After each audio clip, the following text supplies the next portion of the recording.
एक लड़का और एक लड़की एक होटल में साथ साथ पहुंचते हैं। वहां जाने के बाद वो वहां पर बोलते हैं कि उन्हें कुछ पल एक दूसरे के साथ बिताने के लिए कमरे की आवश्यकता है।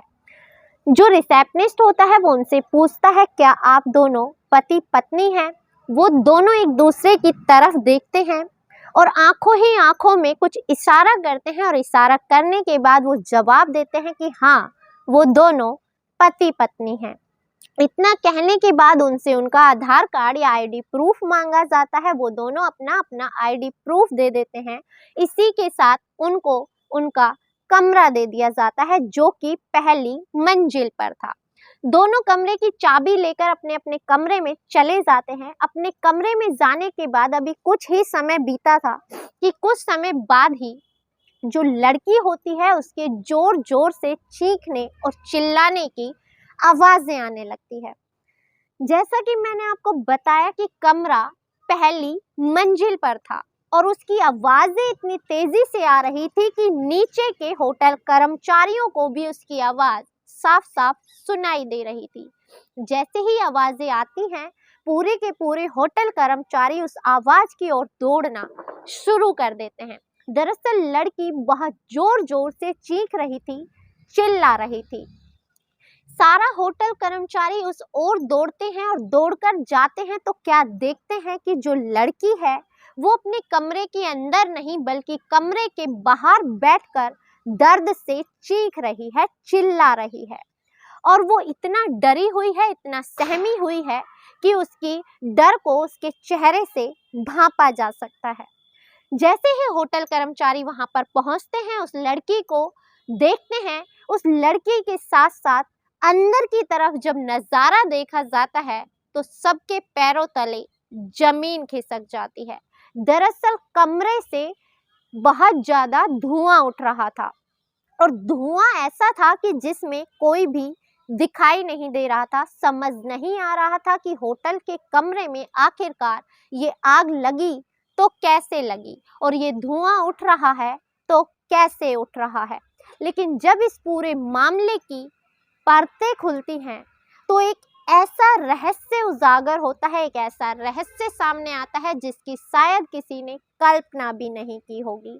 क्योंकि आज के आधुनिक युग में जहां पर लोग रिश्ते नातों को ताक पर रख देते हैं, उनके लिए रिश्ते नाते मान मर्यादा कोई भी महत्व नहीं रखते। वो लोग सिर्फ हवस के पुजारी बनकर सोचते हैं। उन्हें लगता है कि सिर्फ हवस मिटाना ही एकमात्र फैशन बन गया है। उसके लिए वो किसी भी हद तक जा सकते हैं और एक ऐसी घटना को अंजाम तक पहुंचा देते हैं जो शायद कभी भी सुधारी ना जा सके। और ऐसा ही होता है इस पूरी कहानी में भी, जहां पर प्यार मोहब्बत का नाम देकर रिश्तों को छला जाता है, रिश्तों को धोखा दिया जाता है और बाद में दोनों की जिंदगी इस कदर उलझ कर रह जाती है कि लोग यही कह रहे थे कि शायद ये आपके ही कर्मों की सजा है। नमस्कार, मैं ज्योति गौड़ और आज की जो सच्ची कहानी मैं आपको सुनाने जा रही हूँ, ये सच्ची कहानी है उत्तर प्रदेश के आगरा की। दरअसल यहाँ पर एक लड़की होती है। लड़की का नाम होता है किरण, जो कि शादीशुदा होती है। शादी के कुछ समय बाद ही उसकी शिकायतें शुरू हो जाती हैं कि उसका पति उसके साथ अच्छा व्यवहार नहीं करता, उसके साथ मारपीट करता है, वो अपना आगे का जीवन उसके साथ नहीं बिता सकती। इतना कहकर वो अपने मायके वापस आकर रहने लगती है और अपने पति पर तलाक का आदेश जारी करवा देती है। इसी चक्कर में उसे कोर्ट कचहरी आना जाना पड़ता था। लेकिन खाली समय में वो क्या करे, इसके लिए वो मोबाइल का सहारा लेती है और मोबाइल का सहारा लेकर एक फेसबुक पर आईडी बनाती है। कुछ ही समय में उसकी चंद्रशेखर नाम के एक युवक से फेसबुक पर दोस्ती हो जाती है। दरअसल जो ये चंद्रशेखर है ये भी आगरा का ही रहने वाला है और शादीशुदा है और 2 बच्चों का पिता है, जिसकी शादीशुदा जिंदगी बहुत अच्छे से चल रही है। लगभग उसकी शादी को 10 साल पूरे हो चुके हैं। घर में एक अच्छा माहौल है, एक अच्छा परिवार है।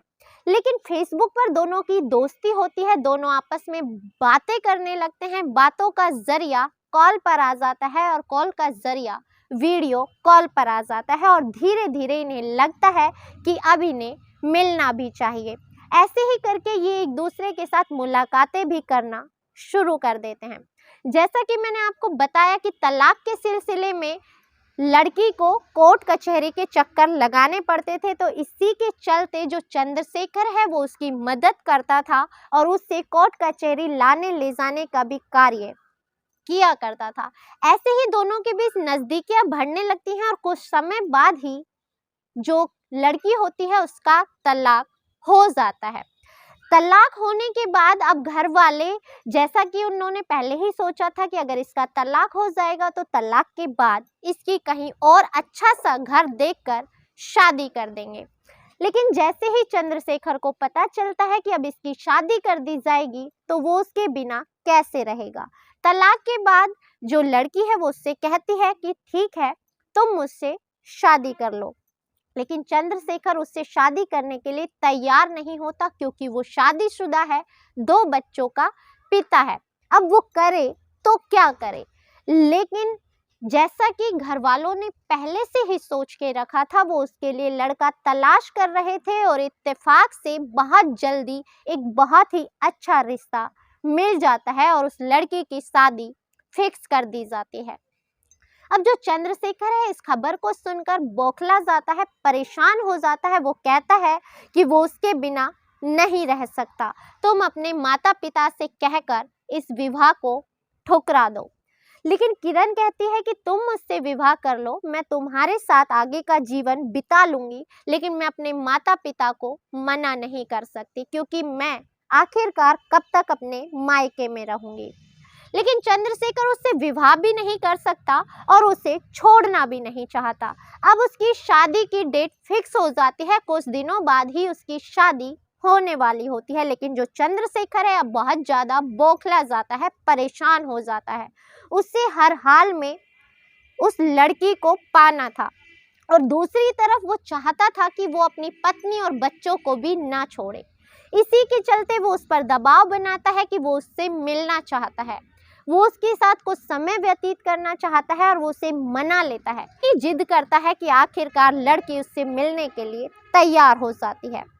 जो ये लड़का है चंद्रशेखर, ये अपने घर पर कहकर निकलता है कि उसे कारखाने के किसी काम से बाहर जाना है।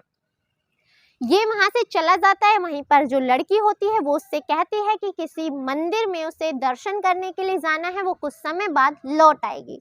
आगरा के ही एक होटल में दोनों पहुंचते हैं, पहुंचकर अपने नाम एक रूम लेते हैं और रूम लेकर उसमें चले जाते हैं। कुछ ही समय बीता था कि जो चंद्रशेखर है वो किरण से कहता है कि वो उसके बिना नहीं रह सकता। किरण है उससे एक बार फिर कहती है कि तुम मुझसे विवाह कर लो, मैं किसी और से शादी नहीं करूंगी। लेकिन चंद्रशेखर इस बात के लिए भी तैयार नहीं है। वो उससे कहता है कि तुम अपने पिता से कहो कि तुम इस शादी को नहीं करना चाहती, तुम इस विवाह प्रस्ताव को ठुकरा दो। लेकिन किरण मानती नहीं है। तभी चंद्रशेखर एक ज्वलनशील पदार्थ अपनी बैग से निकालता है और अपने ऊपर उड़ेलना शुरू कर देता है। जो लड़की है उसे देखती है, उसे रोकती है, उसे टोकने की कोशिश करती है, लेकिन वो कहता है कि तुमने अगर अपने पिता को फोन करके मना नहीं किया तो मैं यहीं पर अपनी जान दे दूंगा। लेकिन किरण कुछ समझ नहीं पाती। वो कहती है कि वो अपने पिता से ऐसा कुछ भी नहीं कहेगी, होटल में तमाशा ना बनाया जाए, हम इस सब के बारे में घर जाकर बातें करेंगे। लेकिन जो चंद्रशेखर है उसके ऊपर एक ऐसा जुनून सवार हो जाता है, ऐसा पागलपन सवार हो जाता है कि उस समय वो कुछ भी सुनने और समझने की क्षमता में ही नहीं था। वो समझ ही नहीं पाता कि आखिर वो बोल क्या रहा है और कर क्या रहा है। उसके ऊपर सिर्फ एक जुनून था कि वो चाहता था कि किरण इस शादी से इनकार कर दे और हमेशा जैसे पहले उसके साथ रहती थी ऐसे ही उसके साथ रहे। लेकिन किरण इस बात के लिए नहीं मानती। तभी वो माचिस की तिल्ली लेकर अपने ऊपर आग लगा लेता है।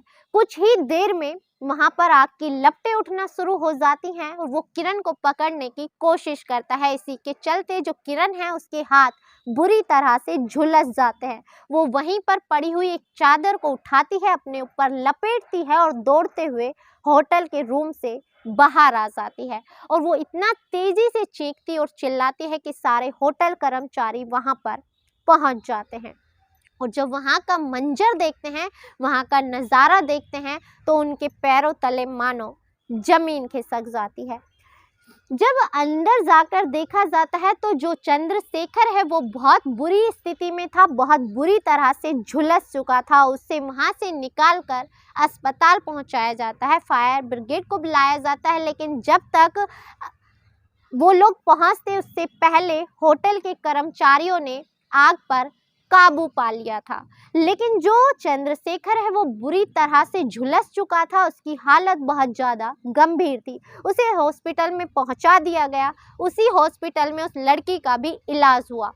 जैसे ही उसके पिता को ये बात पता चली, वो अस्पताल में आए और अपनी बिटिया को वहां से लेकर के तुरंत चले गए। लेकिन चंद्रशेखर आज इस हाल में है कि वो शायद अपने पत्नी और अपने बच्चों को भी वो प्यार ना दे सके, जिस झूठे प्यार की वजह से वो अपनी जान देने चला था। जिस झूठे प्यार को पाने के लिए उसने अपने साथ इस घटना को अंजाम दे दिया। क्योंकि जो लड़की है वो तो शादी करके एक सुखी जीवन बिता लेगी, लेकिन चंद्रशेखर, जिसकी पत्नी को ये पता चलेगा कि उसके होते हुए, उसके 2 बच्चों के होते हुए उसके पति ने किसी और महिला के साथ संबंध बनाए और उसके साथ रहने के लिए अपनी जान तक दांव पर लगा दी, तो क्या वो पत्नी भी उसे पहले जैसा प्रेम कर पाएगी? इस पूरे घटनाक्रम को सुनाने का उद्देश्य आपको दुखी करना, परेशान करना या आपकी भावनाओं को ठेस पहुंचाना नहीं है, बल्कि आपको सचेत करना है, जागृत करना है। प्यार करना कोई गुनाह नहीं है, लेकिन हर एक प्यार की भी कोई मर्यादा होती है। शादीशुदा होने के बाद आप अगर किसी और के साथ संबंध बनाते हैं और संबंधों में भी इतना ज़्यादा आप जुनूनी हो जाते हैं कि उसे पाने के लिए हर एक कदम, चाहे वो किसी गुनाह की ओर जा रहा हो, उस रास्ते पर जाने से भी नहीं डरते, तो ये एक गलत कार्य है। इसी के साथ इजाज़त दीजिए, मिलते हैं अगली किसी सच्ची कहानी के साथ। तब तक अपना ख्याल रखें, स्वस्थ रहें, सुरक्षित रहें। जय हिंद, जय भारत।